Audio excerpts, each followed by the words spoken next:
আপনার যদি ইসলামী ব্যাংকে অ্যাকাউন্ট থাকে তাহলে আপনি সেলফিন অ্যাপস ব্যবহার করতে পারেন, কেননা সেলফিন অ্যাপসে রয়েছে বিভিন্ন রকম সুযোগ সুবিধা।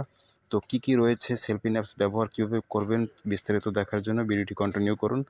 দেখতে পাচ্ছেন এই মুহূর্তে আমি সেলফিন অ্যাপস লগ ইন করে ফিন অ্যাপসের যে ইন্টারফেস সেটি দেখতে পাচ্ছেন, কিন্তু এই সেলফিন অ্যাপস কোথায় পাবেন?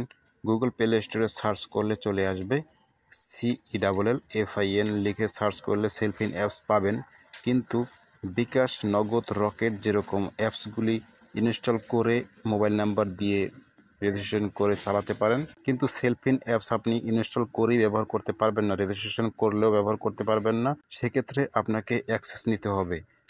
আপনার ফোন নিয়ে যে নাম্বারটি আপনার অ্যাকাউন্টের সাথে কর্পোরেট, সেই নাম্বারটি সহ আপনার মোবাইল ফোনটি নিয়ে ইসলামী ব্যাংকের যে কোনো ব্রাঞ্চে সেলফিন অ্যাপস ব্যবহার করার আগ্রহ প্রকাশ করতে হবে, তাহলে তারা অ্যাক্সেস করে দেবে, তাহলেই আপনি সেলফিন অ্যাপস ব্যবহার করতে পারবেন। এখন মূল কথায় আসি, সেলফিন অ্যাপস ব্যবহার কেন করবেন। একটি সেলফিন অ্যাপসের মধ্যে আপনি 3 ধরনের অ্যাকাউন্ট পাবেন।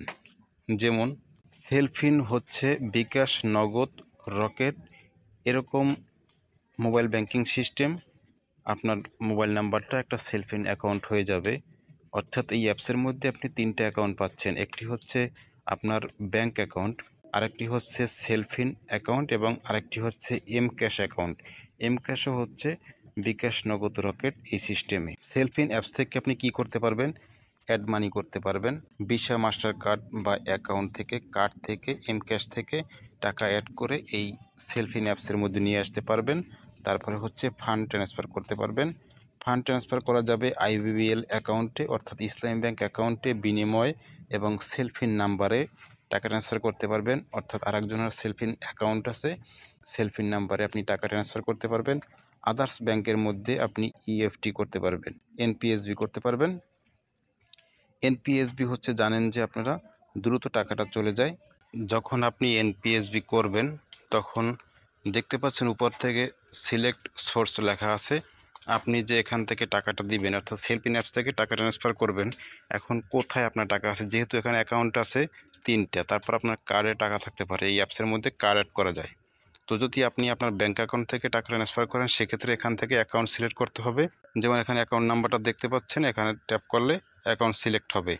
কার্ড অ্যাড করা নেই তাই কার্ড দেখাচ্ছে না, এখানে কার্ড অ্যাড করলে আপনি কার্ড থেকেও টাকা ট্রান্সফার করতে পারবেন এবং এম ক্যাশ থেকে টাকা ট্রান্সফার করতে পারবেন। তো এখানে দেখতে পাচ্ছেন সেলফিন, অ্যাকাউন্ট, কার্ড, এম ক্যাশ, এই 4টে অপশন থেকে আপনি টাকা ট্রান্সফার করতে পারবেন আদার্স ব্যাংকে। এখন ব্যাংক সিলেক্ট করার জন্য আপনি এখানে ব্যাংক অপশন দেখতে পাচ্ছেন, এখানে যে ব্যাংকে আপনি টাকা পাঠাচ্ছেন সেই ব্যাংকের লিস্ট এখানে শো করতেছে। এখান থেকে আপনার যে ব্যাংকে টাকা পাঠানোর ইচ্ছা সেই ব্যাংকে টাকা পাঠাতে পারবেন। তো ফান্ড ট্রান্সফার করার জন্য আদার্স ব্যাংকে NPSB হচ্ছে একটি পপুলার মাধ্যম। তো টাকা পাঠানোর জন্য এখানে বিস্তারিত, যেমন এখানে রিসিভার নেম অর্থাৎ সেই ব্যাংক হোল্ডারের নাম, তারপর সেই ব্যাংকের অ্যাকাউন্ট নাম্বার এবং কত টাকা পাঠাবেন, এখানে পেমেন্টের রেফারেন্স কিছু দিয়ে দিতে পারেন, তারপরে পিন নাম্বার দিবেন, সাবমিট করবেন। তো তারপর হচ্ছে আপনি টাকা ট্রান্সফার করার ক্ষেত্রে আপনি এম ক্যাশে টাকা পাঠাতে পারেন, ক্যাশ বাই কোডের মাধ্যমে টাকা পাঠাতে পারেন। সবচেয়ে ভালো সে সুবিধাটি সেটি হচ্ছে ব্যাংক অ্যাকাউন্ট থেকে বিকাশে টাকা নিতে হয়, সেক্ষেত্রে বিকাশ এবং নগদে আপনি টাকা ট্রান্সফার করতে পারবেন এবং অন্য একটা প্রিপেড কার্ডে টাকা ট্রান্সফার করতে পারবেন। অন্যান্য ব্যাংকে হয়তোবা এরকম টাকা পাঠানো যায় না বিকাশ নগদে, তাই এটা একটি ভালো সুযোগ আমি মনে করি।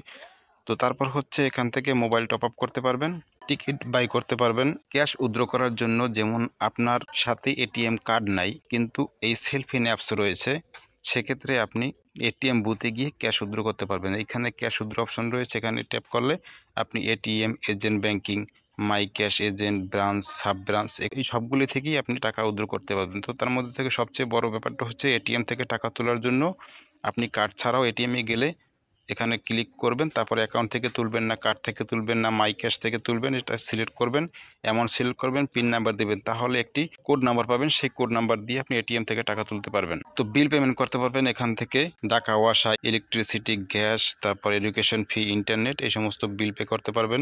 রিসিভ রেমিটেন্স আরেকটি গুরুত্বপূর্ণ বিষয়, যেমন প্রবাসীরা ইসলামী ব্যাংকে রেমিটেন্স পাঠিয়ে থাকে, তো সেই রেমিটেন্স রিসিভ করার জন্য খুবই একটি সহজ সিস্টেম। অনেকেই হয়তো বা ব্যাংকে গিয়ে কোড নাম্বার দেন, তারপরে হচ্ছে আপনার টাকাটা আপনার অ্যাকাউন্টে অ্যাড হয়, কিন্তু আপনি চাইলে ঘরে বসেই রেমিটেন্স আপনার এই অ্যাকাউন্টের সাথে অ্যাড করে নিতে পারবেন।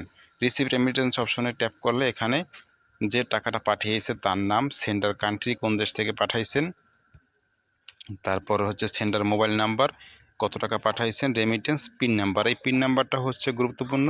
প্রবাসীরা টাকা পাঠিয়ে একটি পিন নাম্বার দিয়ে থাকে, সেই পিন নাম্বারটা এখানে দিবেন। পিন নাম্বার দিবেন, সেলফিন পিন নাম্বার দিবেন, তাহলে আপনার রেমিটেন্স আপনার অ্যাকাউন্টে অ্যাড হয়ে যাবে। ব্যালেন্স চেক করার জন্য ব্যাংক অ্যাকাউন্ট লেখা আছে, এখানে ট্যাপ করলে আপনি ব্যালেন্স দেখতে পাবেন। আপনার কার্ডে কত টাকা আছে সে কার্ডে ট্যাপ করলে কার্ড দেখতে পাবেন। মাই ক্যাশ অ্যাকাউন্ট ব্যালেন্স দেখতে পারবেন।